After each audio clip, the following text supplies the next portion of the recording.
Good afternoon, everyone. So just firstly, I'm still doing my PhD, so I'm not done yet.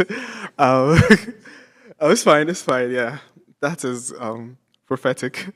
So I'll just first go ahead and introduce myself again. So my name is Muna. Currently a PhD student at Cornell University, studying systems and networks. Prior to that, I worked as a network engineer couple places for 2 3 years, then decided to go back to school and try to delve deeper into distributed systems and networks.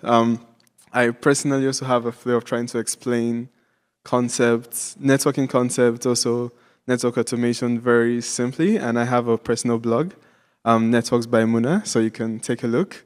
Today, I'm going to show interesting how like the whole networking community chose Python as its to-go language, and it's beautiful actually. So firstly, I would take us through what was before. So on the left hand, yeah, left. On the left hand, we have like your default Python. Everybody knows, oh, beautiful code, using the just regular Python. But on the other end, we have what we like a CLI, and this is what the average network engineer uses. And basically, they log in into one device. And prior to network automation, how it was is that if they needed to make changes to 10 devices, they would create a console into 10 devices and manually log it. This was like hell. Like it was the worst thing for anybody, and especially as a software engineer, if you even see that, you're like, oh my god. So as programming automation was coming up, I think the first best thing they decided was like, okay, we can use Bash scripts, and you see lines and lines of very unstable Bash scripts, and we know what's the problem, so it can be tested, and it's like, let's try it. If it works, oh, good. And if it works, oh my god, what happened? So that was the things with Bash scripts. At a previous role, I was assigned that even like almost the whole deployment was done with Bash scripts. And one of my goals was like migrating it from Bash to, I don't know, Python, something close, Golang.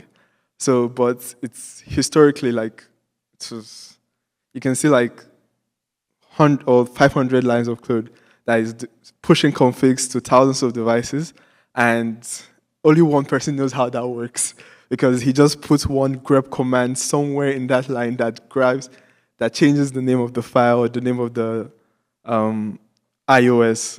It was interesting. So the challenges we had with like traditional network devices, one of the things was like, oh, we had the source of code that was kept in an Excel sheet, and there was no like way to keep it consistent. Every engineer has their own cheat sheet where they have configs of IPs, and so there's no single way to document everything. And some companies do, but like the average small shop network engineer really didn't have like a very defined way to do that.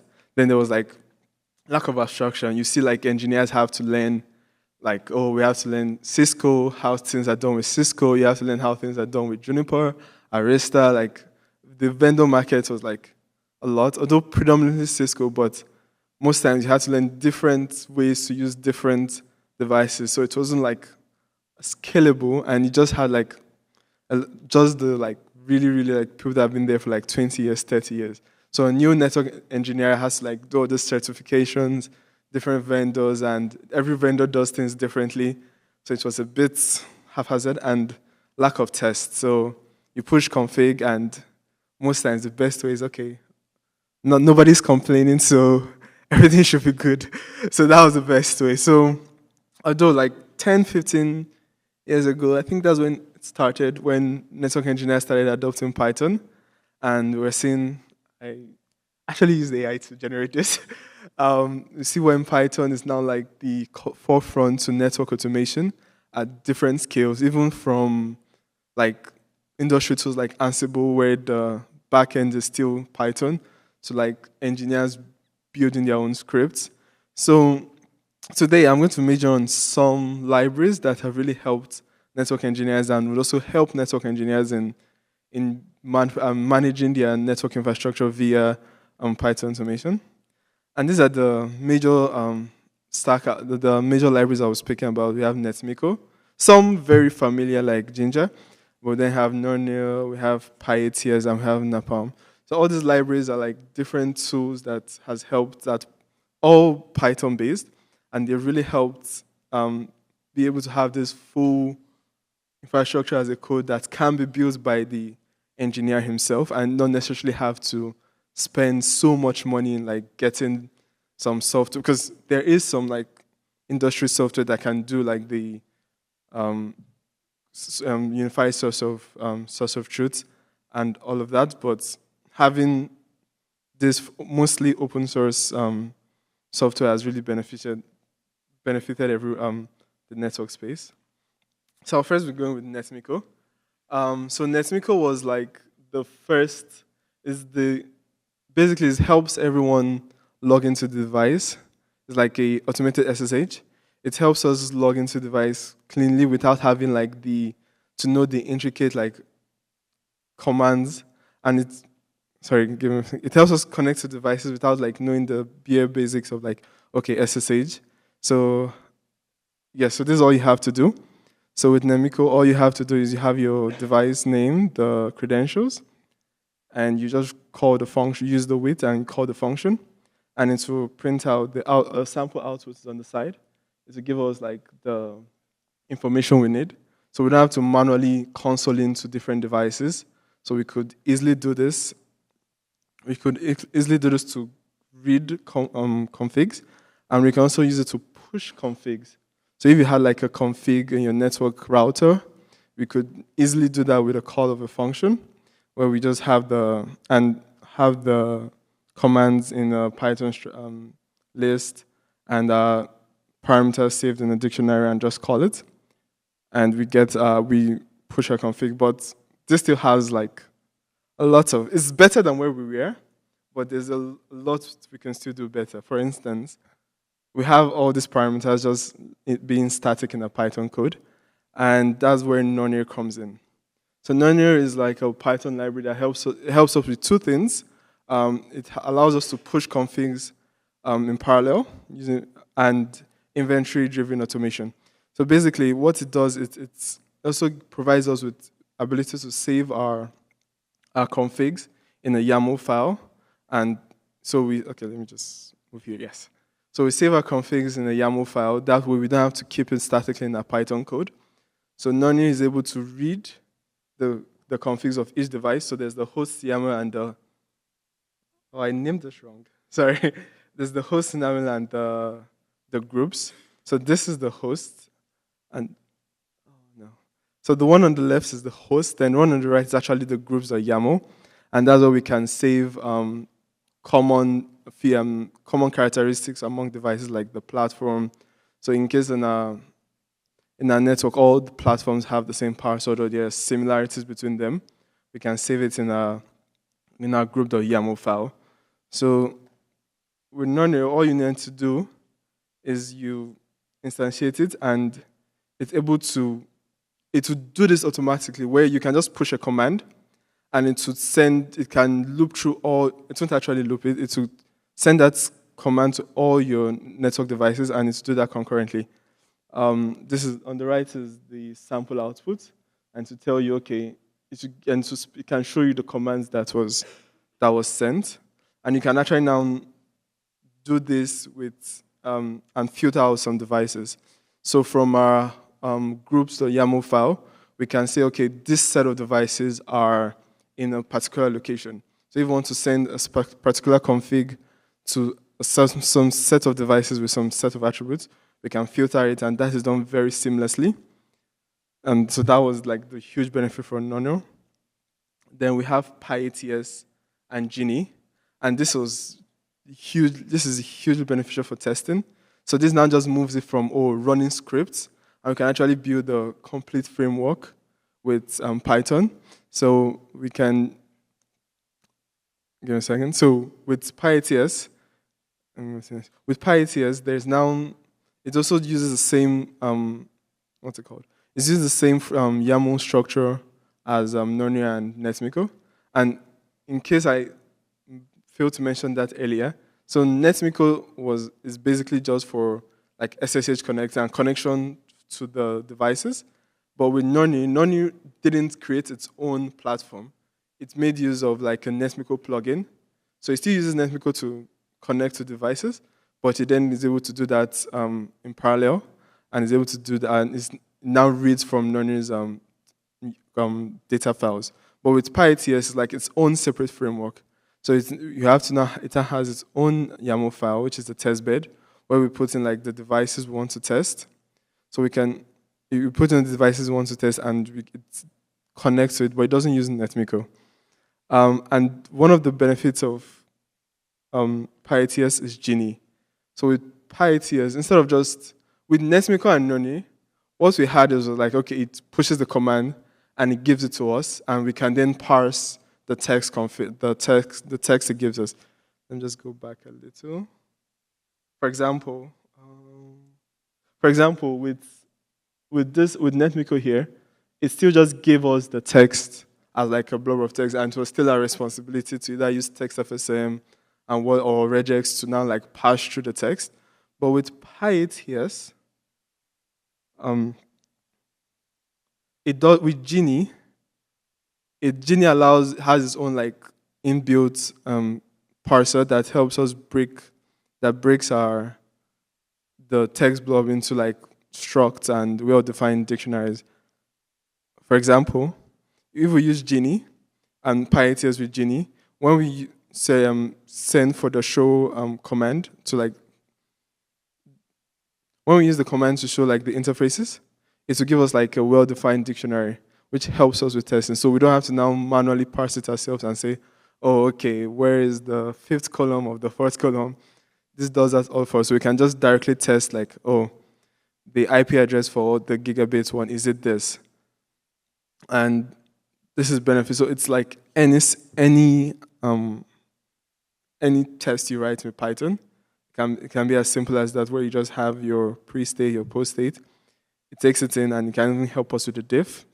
And we can also do more advanced tests than this, and I would show us in my demo after this, I'll show us a simple test. Then after this, we have Ginger. So Ginger, like, it's very popular, nothing groundbreaking here. And it helps us now separate, because previously we separated the network information, but we still had like the actual configs statically in the code.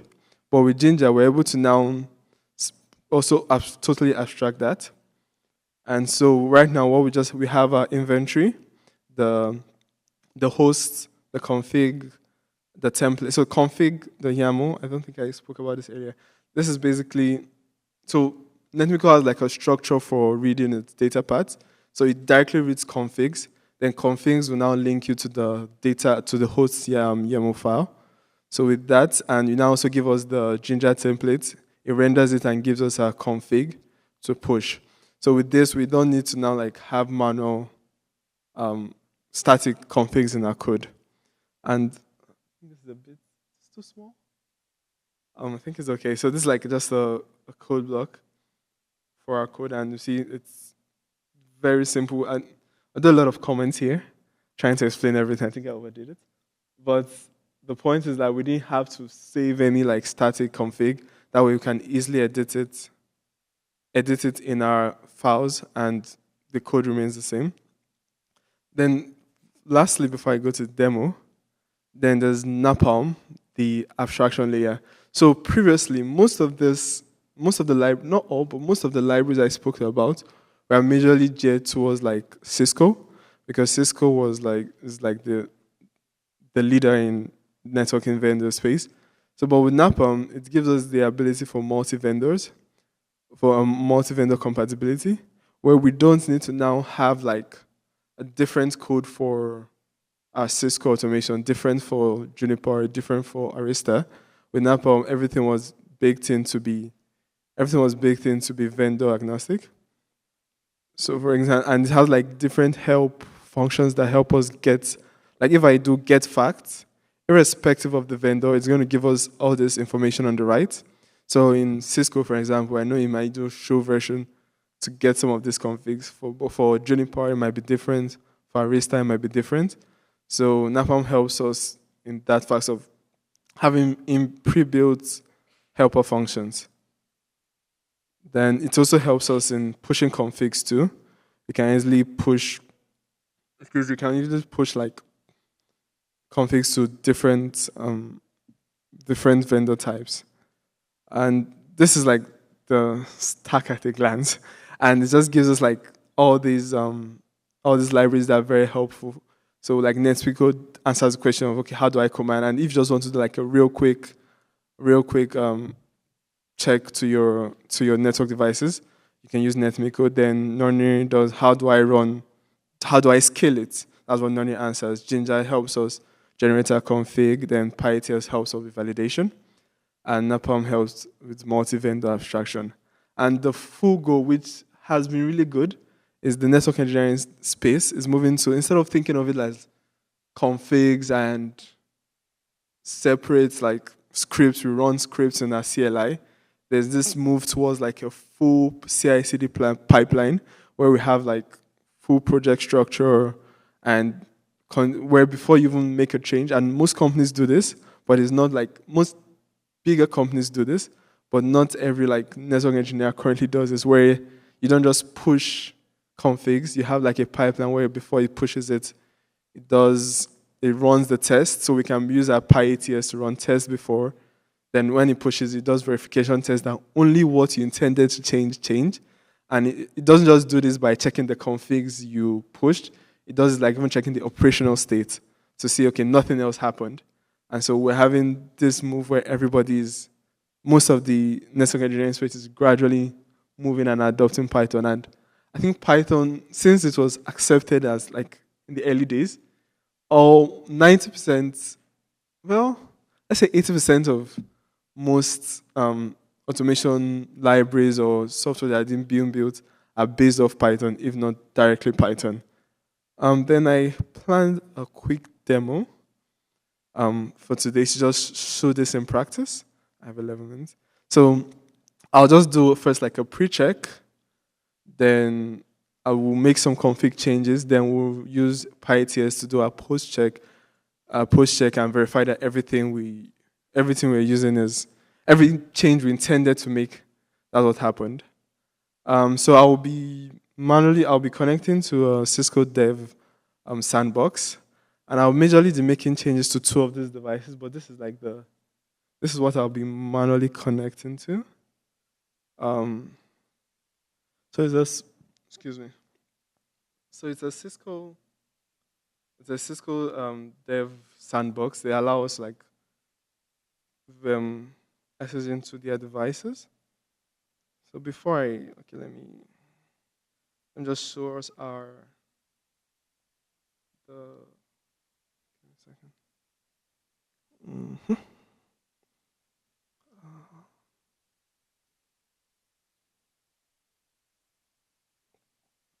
Yeah, that's good enough. Yeah, so basically we have, I have to check here. I have like a script. So we're using capture.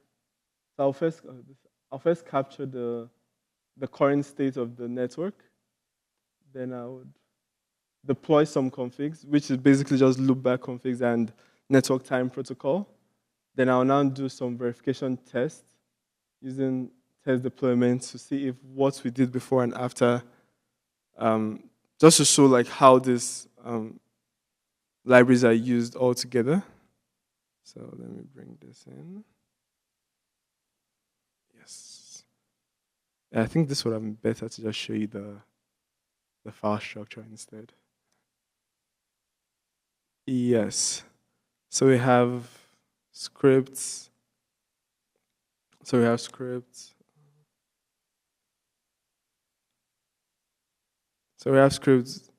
Majorly I'll be using capture state and deploy config. Then I also just created on deploy config to undo everything I would do. Then we have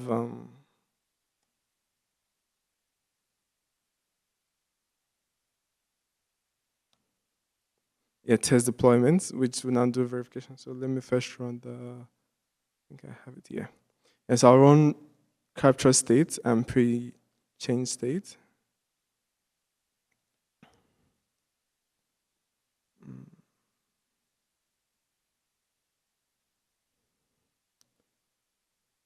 So what we first do is we just read out the current state of the network for these two devices.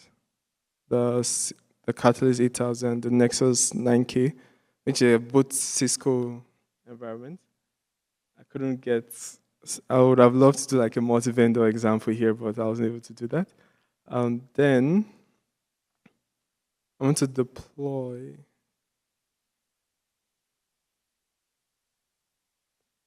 config.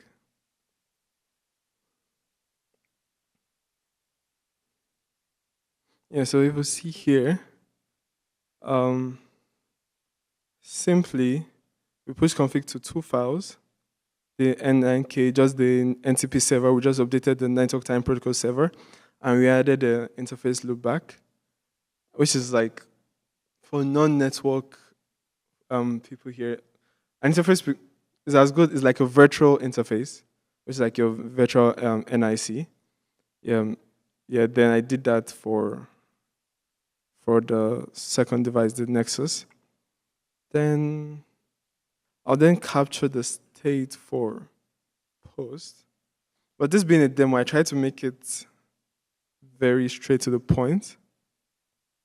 But the goal is to even have like this process of before you push a config to get the most updated state, then push the config, then read the state after, then verify that everything is equal. So then I read the post change.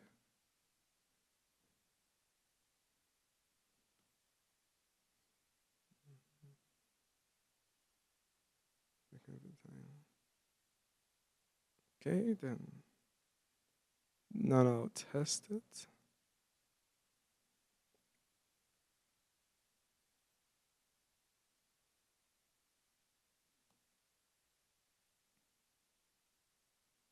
Oh, sorry, no.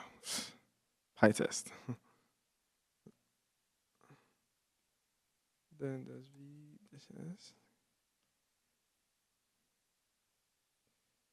Oh, one failed. Interesting. I see that. Okay, so this passed. The interface server is correct for both devices. What failed here? The diff was empty. This is interesting. I'll have to debug this later.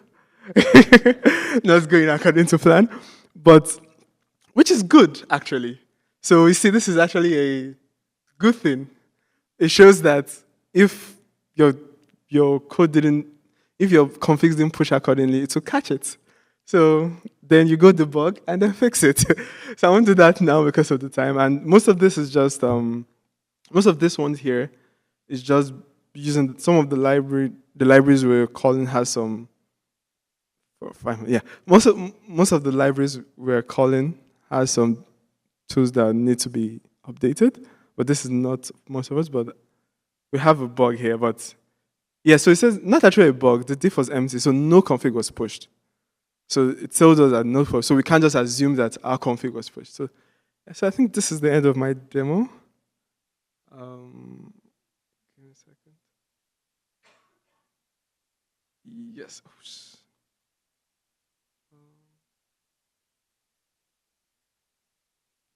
Yes. Yeah, so all the code I ran is in the GitHub if you want to explore more. And this is also added like the documentation to all the different libraries and also the link to the Cisco DevNet sandbox, which is really nice. It allows you to reserve like network space and you can test your network automation on different Cisco, different Cisco devices and iOS. Their name of their operating system is called iOS, just in case. Yeah, so different iOS types. And yeah, so thank you. And any questions?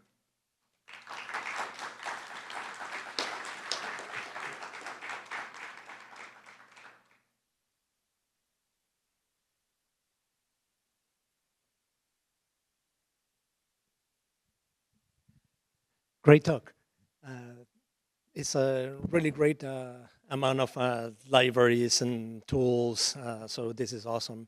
I was wondering, I mean, a lot of the things are kind of sort of targeting Cisco devices and things like that.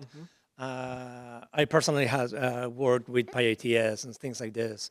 I was wondering, especially now that we have like that test failure, uh, is there any kind of tooling that allows you to visualize a tiny bit, kind of what is the state, and then more easily realize, oh, this error might happen because I have a previous state or whatever, right?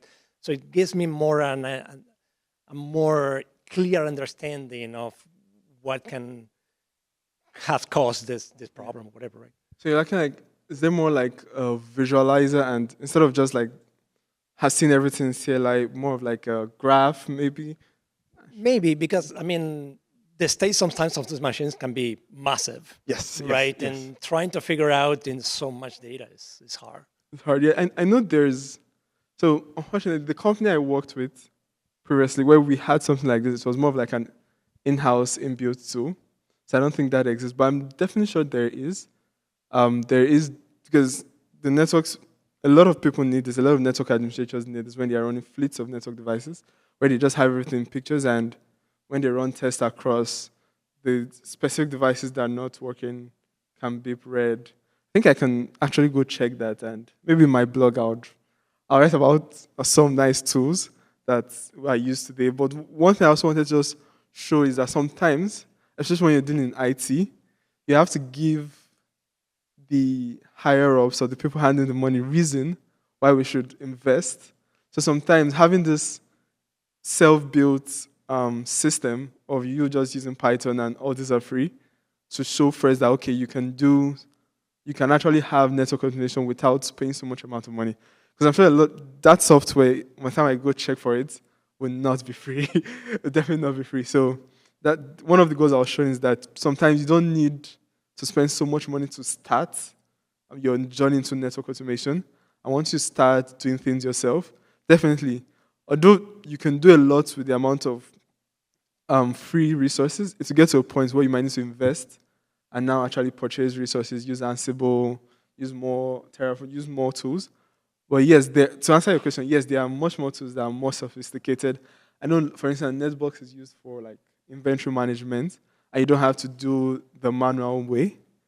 So I'm almost running out of time. But yeah, so with Netbox, you don't need to do the manual way of having like your YAML files. It would preserve that for you. So to answer your question, yes.